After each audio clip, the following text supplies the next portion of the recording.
Hey kids, do you like fashionable, high-quality apparel at an affordable price? Well, too bad, cause that's not what we're talking about today. I'm gonna learn you all a thing or two about the real banana republics. Our story begins during the turn of the 20th century in Central and South America. Agriculture's kind of a big deal right now. You've got a ton of little plantations all over the place growing bananas, sugar, pineapples, that kind of thing. And they're doing alright for themselves, no big deal. But then refrigeration happened, and it changed everything. Because now produce could be kept fresh for way longer in transit, meaning the fruit companies could suddenly open up their business to the international market, their biggest new trade partner being the United States. This massive opportunity gave rise to three main companies, known as the United Fruit Company, Cuyamel Fruit Company, and the Vaccaro Bros. By growing, shipping, and selling fruit, these three firms made just obscene amounts of money, a lot of which went towards buying out smaller family-owned farms and plantations. This allowed them to make even obscener amounts of money, until eventually the only competition that remained was each other. And then it got real. The year is 1910. One of the companies I mentioned, Cuyamel, was doing most of its business in the country of Honduras, when the president of Honduras, Miguel Davila, decided to give a land grant to the Vaccaro Bros in exchange for helping to build some roadways. In doing so, they basically stole a bunch of Cuyamel's potential plantations and gave them to a competitor. So Samuel Zamuri, owner of Cuyamel, said to himself, "Dang, I hate those guys. If only there was some way for a guy like me to significantly influence the world around him for his own personal gain."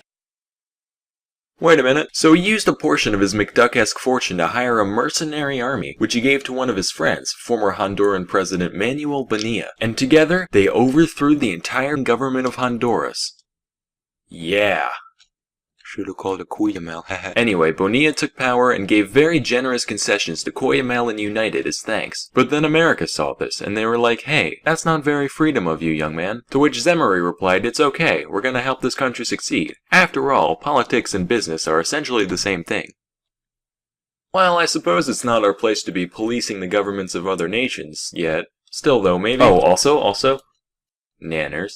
Alright, I'm sold, do what you want. So with their interests secured, the businesses continued to thrive and expand. But since they got cut so many breaks by the government, very little of their commerce actually ended up benefiting Honduras as a whole. In fact, the national debt of Honduras got so bad that the government ended up not being able to perform a lot of its functions. So in response, the three fruit companies stepped in and said, "No worries, we got this," and decided to basically build the nation's infrastructure for them, including roads, railways, shipping lines, telegraphs, telephone lines, radio towers. They even switched the whole country off to the US dollar. Keep in mind, this wasn't out of the goodness of their hearts. It was mostly just to make their own businesses function more efficiently. But it was helpful either way. Anyway, now, not only did they have total power over their plantations, but also a monopoly over nearly every major industry in the country. Many other Central American nations soon followed this pattern, creating a corrupt sort of symbiosis whereby the fruit companies get huge tax breaks and land grants in exchange for a modernized infrastructure and payoffs to the rich minority. And so, the banana republics were born. Sounds like a pretty sweet gig, right? And it was. For the upper 5% of the populations who happen to hold some direct share in the plantations or shipping lines. For your average Jose, though, life mostly consisted of working on land that wasn't even theirs in exchange for dirt poor wages.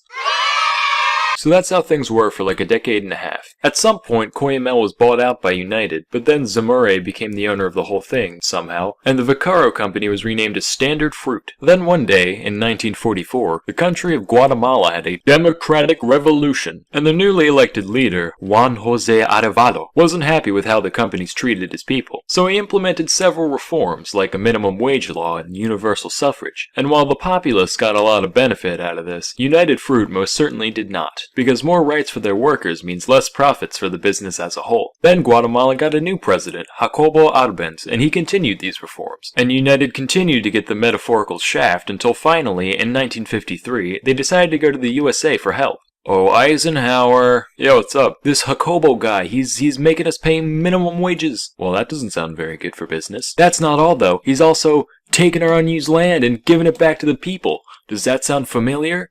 Oh dear. You don't think? By the way it's looking, Dwight, I'd say he's a dirty— oh god— collectivizing— no. Commie. Commie! Commie! Yeah, go get him, Dwight.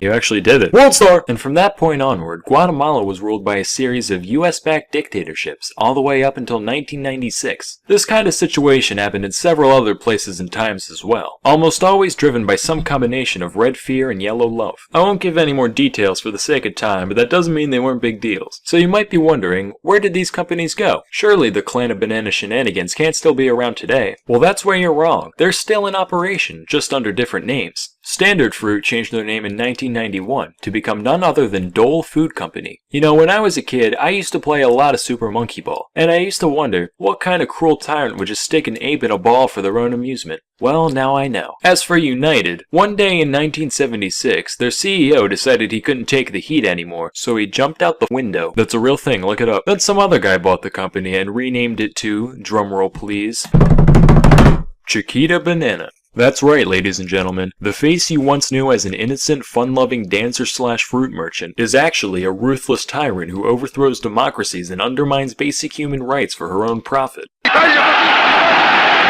Anyway, that's all for today. Till next time, I'm Sam O Nella, and thank you for watching.